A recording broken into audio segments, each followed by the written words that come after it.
So hello friends, welcome back to the channel Final Cut Academy. In today's video, I'll show you how to add this type of cool effect on your video using Final Cut Pro app.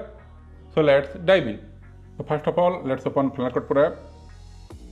Here there is an ongoing project of mine. This is a screenshot and we'll add that effect here. First of all, go over here and click distort. After that, we'll take the pointer to the point where you want to begin that clip. And then go over here and click keyframe. After that, take the pointer to the point where we want to end that clip.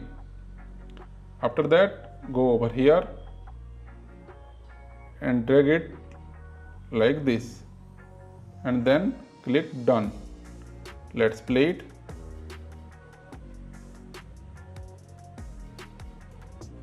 And there you have it. So in this way you can add that cool effect on your video on Final Cut Pro app.